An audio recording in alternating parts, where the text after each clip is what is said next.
Welcome to the deep dive. Ever found yourself, really drawn in by prophecies, these ancient predictions that have just echoed down through centuries, shaping how people see the world? Well, today we're doing a focused exploration. We're diving into a text that's been studied, debated, referenced for millennia. Our mission is to take direct excerpts from Matthew chapter 24, often called Signs of the End Times. We want to distill the most important nuggets of knowledge, the core insights, and give you a clear, structured understanding of its main messages. This isn't just a reading, it's an in depth look at this discourse, attributed to Jesus himself, outlining a powerful sequence of signs, things leading up to the destruction of the temple in Jerusalem, his own coming, and what the text calls the consummation of the world. Yeah, and to really set the scene, it's important to remember how this whole thing starts. It's actually quite intimate. Jesus and his disciples, they're outside the massive Jerusalem temple. And then the conversation shifts, becomes more private, up on the Mount of Olivet. And as there, the disciples ask these two huge direct questions. Tell us, they say, when shall these things be? And what shall be the sign of thy coming and of the consummation of the world? So that framework, those questions, they shape everything that follows. And just for clarity, when the text mentions the consummation of the world, it's often understood, not necessarily as the planet ending, but more the end of the current age, the current order of things. Right, the end of an era, so to speak. Exactly, and the beginning of a new one. That distinction is pretty crucial for grasping the scope here. Okay, so our journey into these prophecies kicks off with a really stark prediction. It's about that very temple they were just looking at. Jesus sees these grand buildings and tells his disciples, and this is a direct quote, "Do you see all these things? Amen, I say to you, there shall not be left here a stone upon a stone that shall not be destroyed." Hmm. That amen, I say to you, that's like a solemn oath, isn't it?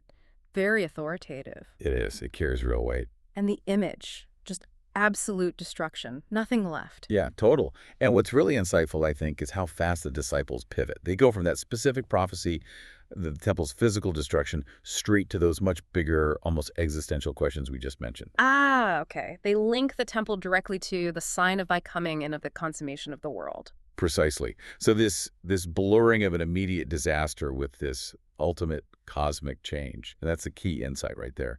For them, and clearly for the text, these events aren't separate things. They're deeply woven together. The temple's fall is like a sign, a microcosm for a much bigger shift happening. Got it. Okay, so let's unpack the sequence of signs he gives. The very first warning is, well, it seems quite proactive. It focuses on deception. He says, "Take heed that no man seduce you. For many will come in my name, saying, I am Christ, and they will seduce many." Why start there with false Christs and seduction? Does that tell us something about maybe a key vulnerability in those times? I think it absolutely does. Putting that warning first really suggests that intellectual and spiritual discernment, that's going to be the first line of defense. Because the signs that follow are big, often catastrophic. You've got wars and rumors of wars. Nation shall rise against nation, kingdom against Like kingdom. the global stuff. Exactly. And alongside that, pestilences and famines and earthquakes in places, widespread disturbances. But, and this is crucial, the text emphasizes, but the end is not yet. These are clearly marked off as just the beginnings of sorrows. Okay, so like early tremors, Wow. not the main quake itself. That's a great way to put it. Birth pangs, indicating something new is coming, but it's not fully arrived. It's suffering, yes, but preparatory suffering. Now, beyond these sort of global events, the text also gets very personal about the cost for his followers, doesn't it? It says, "Then shall they deliver you up to be afflicted and shall put you to death, and you shall be hated by all nations for my name's sake." So persecution from the outside, definitely. But what about the community itself? Does it talk about challenges from within? Oh, it absolutely does. And this is, I think, a really critical layer here. It's not just external pressure. The text predicts a breakdown inside the community. It says, many shall be scandalized and shall Wow. betray one another and shall hate one another. And you also hear about many false prophets and shall seduce many, which would obviously make things even worse internally. And maybe the most chilling line for me is, because iniquity hath abounded, the charity of many shall grow cold. Wow. Charity. Growing cold. What's the full weight of that? Is it just losing faith or less compassion or maybe something even deeper about relationships under that kind of pressure? Yeah, it's a profound point about human nature when things get really tough.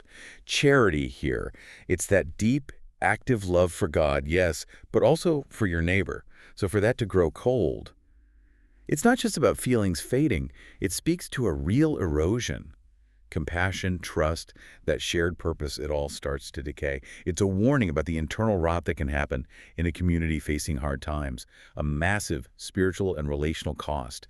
But even amidst all that darkness, there's the strong counterpoint. Individual endurance matters. But he that shall persevere to the end, he shall be saved. And there's a global marker mentioned around here too, right? Something about the message spreading. Indeed.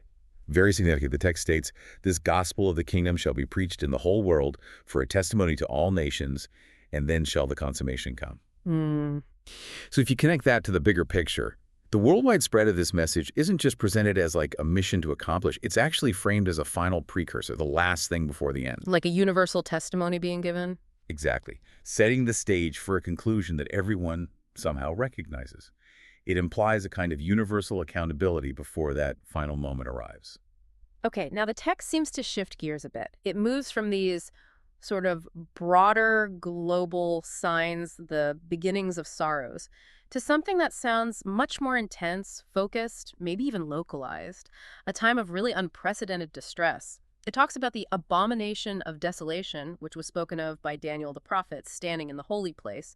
What exactly is that abomination of desolation? Can you give us the quick version? Sure, it's a phrase from the prophet Daniel, Yeah. But it generally refers to some kind of deeply defiling act happening in a sacred space like the temple. Right. A profanation that signals, a line has been irrevocably crossed. Historically, people have interpreted it as maybe an idolatrous image being set up or an occupying power asserting dominance right there in the temple. But what's fascinating here is the reaction prescribed, the extreme urgency for those specifically in Judea when this sign appears. Right, the instructions are incredibly specific. Incredibly. Then they that are in Judea, let them flee to the mountains. Don't even go back in the house to grab anything. He that is on the housetop, let him not come down. He that is in the field, let him not go back. Zero time to prepare, just run. Exactly. The danger is that immediate. And the text even acknowledges the extra hardship. Woe to them that are with child and that give suck in those days. And there's this prayer that the flight be not in the winter or on the Sabbath, highlighting just how difficult escape could be under certain conditions.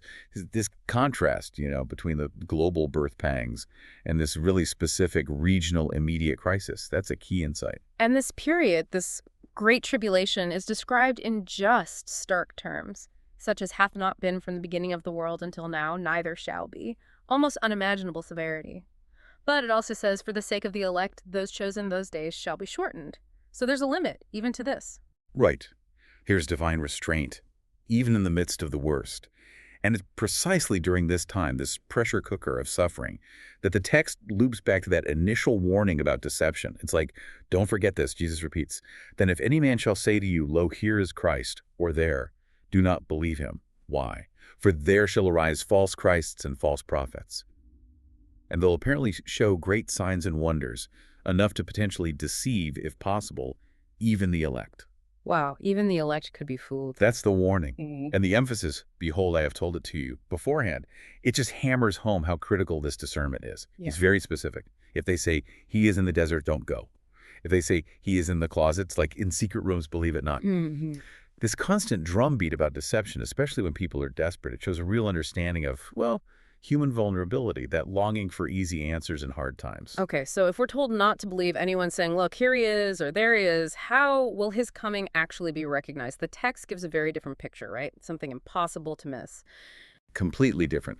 It counters the idea of a secret arrival head on. It says, "For as lightning cometh out of the east, and appeareth even into the west, so shall also the coming of the Son of Man be." Like a lightning flash across the whole sky. Yeah. Sudden, unmistakable, visible to everyone. Exactly. Manifest. Undeniable.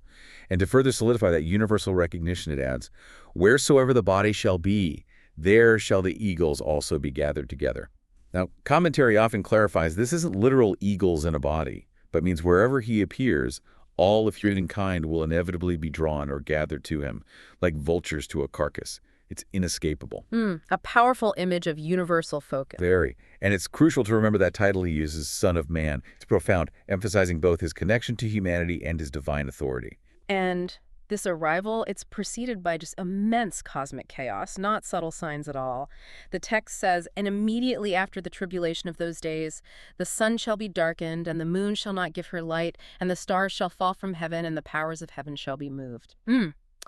I think there's even a note that stars could mean something like flaming meteors. It paints this picture of the whole natural order just Like coming apart. total celestial Oh, upheaval. And yeah. then shall appear the sign of the Son of Man in heaven. Commentary often identifies this sign as the cross of Christ, a symbol recognizable across the globe. And at this sight, this awe-inspiring moment, all tribes of the earth mourn. Why? Because they shall see the Son of Man coming in the clouds of heaven with much power and majesty. It's not a quiet return. It's powerful, majestic. And his angels then gathered together his elect from the four winds, from the farthest parts of the heavens to the utmost bounds of them.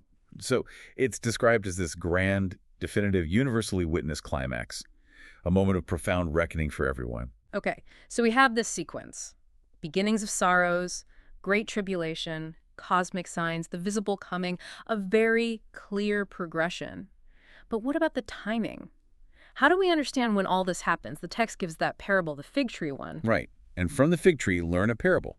When the branch thereof is now tender and the leaves come forth, you know that summer is nigh.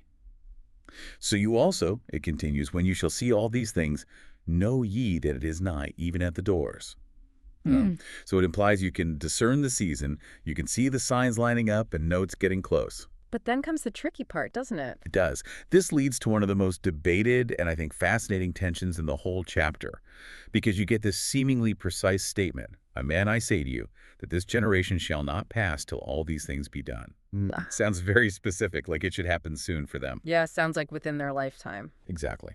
But immediately after that, it declares, "But of that day and hour no one knoweth. No, not the angels of heaven, but the Father alone." And that's the profound insight, I think. It lies right there in that paradox.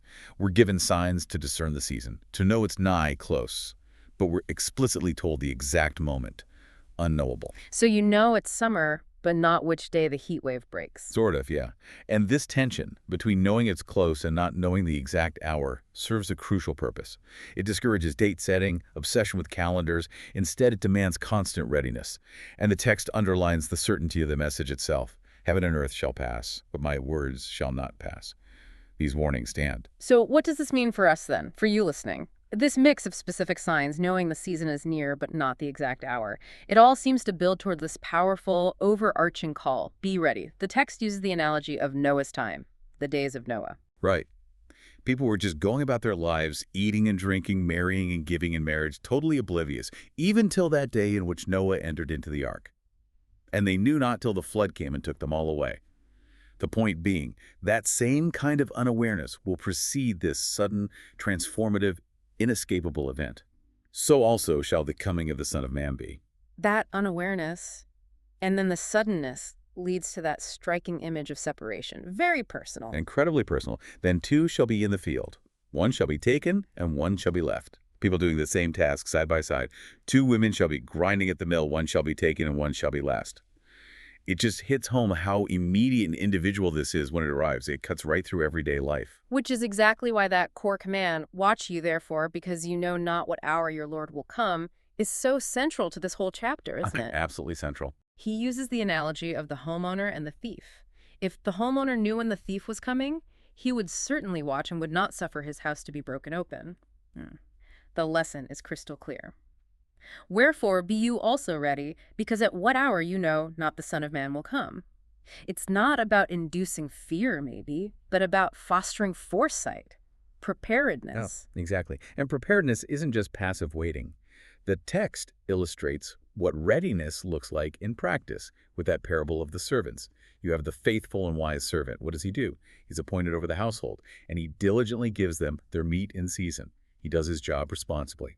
And the text says, such a servant shall be blessed. When his Lord returns, he finds him doing his duty and promotes him over all his goods. That's readiness in action. Okay, so being ready means doing what you're supposed to be doing. Right. In contrast, you have the evil servant. He sees the delay, says to himself, my Lord is long a-coming. And what happens? He starts to strike his fellow servants, basically abusing his position, and shall eat and drink with drunkards, just living it up irresponsibly. And his Lord does come back, but in a day that he hopeth not, and at an hour that he knoweth not. The consequence is severe. He shall separate him and appoint his portion with the hypocrites. There shall be weeping and gnashing of teeth. So this parable really brings it home. Watching isn't just about staying awake. It's about diligent service, moral conduct, responsible stewardship, living right, now because you don't know the timetable. Wow. Okay. What a journey through Matthew 24. We've gone from, the temple's destruction prediction through global wars, disasters, that chilling charity growing cold, cosmic fireworks, and then this final visible coming and gathering. It's just a powerful escalating sequence of signs. And the message woven through it all seems to be vigilant, be ready. Yeah, and this deep dive, I think it really surfaces that fundamental tension we talked about. The text gives us all these detailed signs, inviting us to observe, to discern the times. Yet it explicitly states, of that day and hour no one knoweth. But the core insight isn't that it's a contradiction meant to confuse. It seems designed to compel a certain way of living. Not passive waiting, not fearful date setting, but active moral preparedness. Diligent stewardship, like that faithful servant. It's really about living purposefully today with integrity, because the exact schedule is unknown. So for you, our listener, maybe the ultimate takeaway isn't just this fascinating list of predictions. Maybe it's a more profound call to live thoughtfully, to live engagedly right now. What might it actually mean for you to watch and be ready in your own life? Not knowing the hour, but understanding the weight, the implications carried in these ancient warnings. That's definitely something to mull over long after our deep dive today. Thanks so much for joining us.